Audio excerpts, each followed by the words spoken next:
How you guys doing? Jason Goon here, Beaver Region 5, giving my Facebook article updates for October 2nd, 2013. We'll jump right in here at New World Order, or Infowars.com.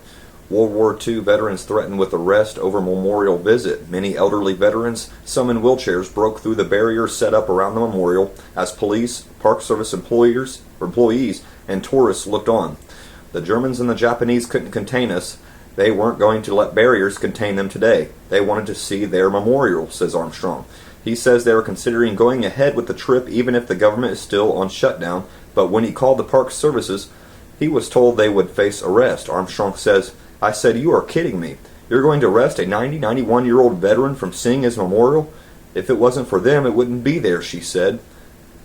"That's correct, sir." I'll play this little video. Hopefully you can hear it well. Locally, we can see the effects of the government shutdown at our museums, monuments, and national parks. The gates are closed and locked, denying access completely.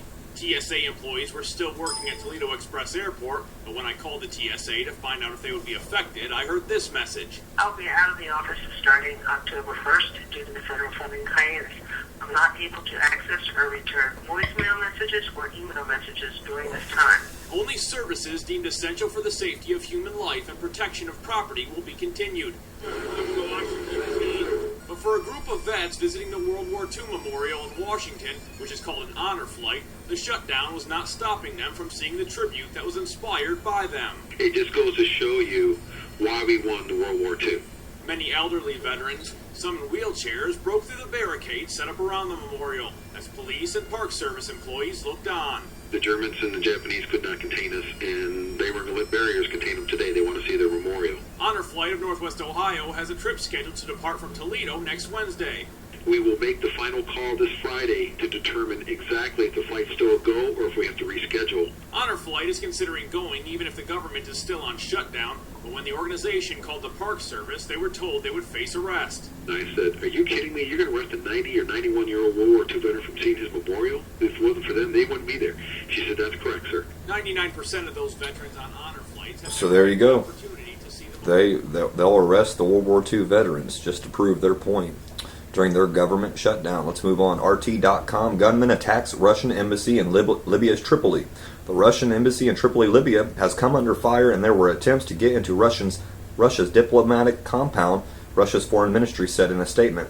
There has been an accident in Tripoli tonight in which there was shelling and attempts to enter the territory of the Russian embassy in this country, Russian foreign ministry spokesman Alexander Lukashevich told RT. According to preliminary information, there are no reports of injuries among the staff. The ITAR-TASS news agency witnesses said attackers tore down a Russian flag. The situation was soon brought under control, and there are currently no intruders on Russia's embassy territory. A similar attack on Russia's Tripoli embassy took place in February 2002 when protesters stormed the compound, condemning Russia and Chinese decisions to block the UN resolution against Syria. No one was injured in that attack.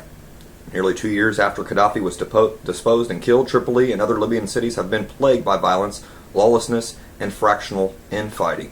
Same as Iraq. Now, what did you think was going to happen when you wanted to go and spread democracy? Let's move on.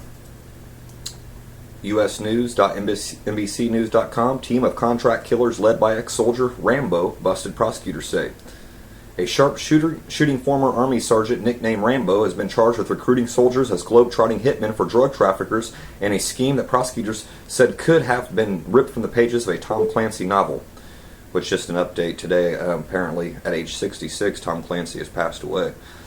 Let's continue. 3 members of the gang were ready to assassinate a federal agent for an $800,000 payoff, and one of them boasted that the murder for hire was fun, according to court papers outlining an elaborate court contingent sting operation. The charges tell a tale of international band of mercenary marksmen who enlisted their elite military training to serve as hired guns for evil ends, said Manhattan's U.S. Attorney Preet Bharara. 3 of the defendants were ready, willing, and eager to take cold, hard cash to commit the cold-blooded murders of a DA agent and an informant. Now, I mean, this guy was busted, but what else do you think he's involved in? I mean, he's probably a contracted killer by such government-paid groups as Blackwater and so on. Let's move on. Infowars.com. Paul Joseph Watson. Obamacare funds to be seized from bank accounts. A man who attempted to sign up for Obamacare online was told that a fine of over $4,000 a year for refusing to take out mandatory health insurance could be taken directly from his bank account, and that his driver's license would be suspended and a federal tax lien placed against his home, according to an entry on the healthcare.gov Facebook page. Wow. Can you say wow? If true, the implementation of the Obamacare is going to be a whole lot more draconian than Americans have been led to believe. Well, Sheehan claims that when he tried to sign up for Obamacare and then register to opt out, he received an ominous warning. Sheehan's full Facebook post reads, "I actually made it through this morning at 8 a.m. I have a pre-existing condition, type 1 diabetes, and my income base was $45,000 to $55,000 annually. I chose Tier 2 Silver Plan, and my monthly premiums came out to $597 a month, which totaled out to $13,988 annually." Let me just give you a quick statistic. Did you know that if you make over $13,500 a year, you make more money than 90% of everyone in the entire globe, entire world? So people on welfare that just don't work for a living and have kids for a living can get over $20-some thousand from our government through our taxes, and they're making more than 90% of everyone in the world just sitting at home, laying on their back, making babies. Let's move on. LosAngeles.cbslocal.com, agency that provides health care to LA's poorest families using taxpayer money on lavish parties and alcohol. A public agency that provides health care for Los Angeles. I just skipped on me. Let me go back here. A public agency that provides health care for Los Angeles' poorest families has been using taxpayer money on lavish parties and alcohol, according to CBS 2 investigative reporter David Goldstein. Goldstein reviewed LA Care Health Plan's credit card statements and salary information for 2012. The agency executive spent more than $8,100 for a 59-person dinner at Roy's Hawaiian Fusion in downtown Los Angeles. To wash down the meal, they bought 29 bottles of wine worth more than $1,100. The organization has spent more than $58,000 on a 2011 holiday party for 550 people at the Westin Bonaventure in downtown Los Angeles. $16,000 on American Express gift cards, and more than $5,000 on personalized cookies with the LA Care logo. In addition, the agency spends thousands of dollars on catered working lunches from the Corner Bakery Cafe and meals at swanky restaurants like the Los Angeles Athletic Club, where one lunch costs more than $1,400. There you go. Your hard-earned, tax-paying dollars put to good use. Let's move on. The Economic Collapse blog.com, about 40% of all food in the United States is thrown into the garbage. Could that headline actually be true? Do Americans waste about 40% of all the food that we produce? That sounds like an absolutely crazy number, but it is actually quite accurate according to a study conducted by the Natural Resources Defense Council. What the NRDC discovered is that approximately 40% of our total food supply is either thrown into dumpsters by grocery stores, is discarded by restaurants, never gets harvested on our farms, or is thrown into the garbage by consumers in their homes.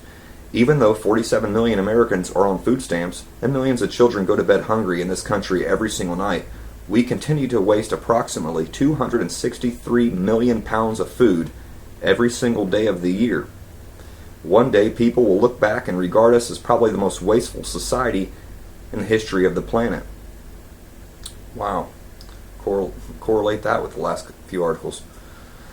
Popular fast food chain to grow food 60 miles from Fukushima plant. Worldnews.nbcnews.com. Whoa. Japanese fast food chain has announced plans to grow rice and vegetables on a farm 60 miles from the crippled Fukushima power plant, site of the world's worst nuclear disaster since Chernobyl in 1986. Yoshinoya Holdings, which sells goidan or stewed beef over rice, has formed a joint venture with local farms to grow onions, cabbage, and rice for use in their outlets across the country.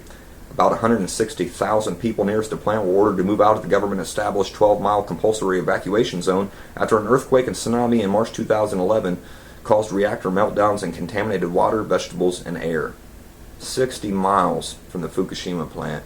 And this is the type of food that will be shipped over from Japan and sold to you at the Aldi's here in America. That's all the articles I got for you guys today. Let me give you a New World Order quote for the day. by President Andrew Jackson.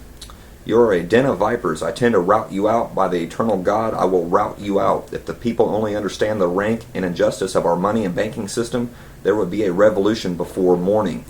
Let me also give you my Proverbs of the day. Proverbs 6:23, King James only.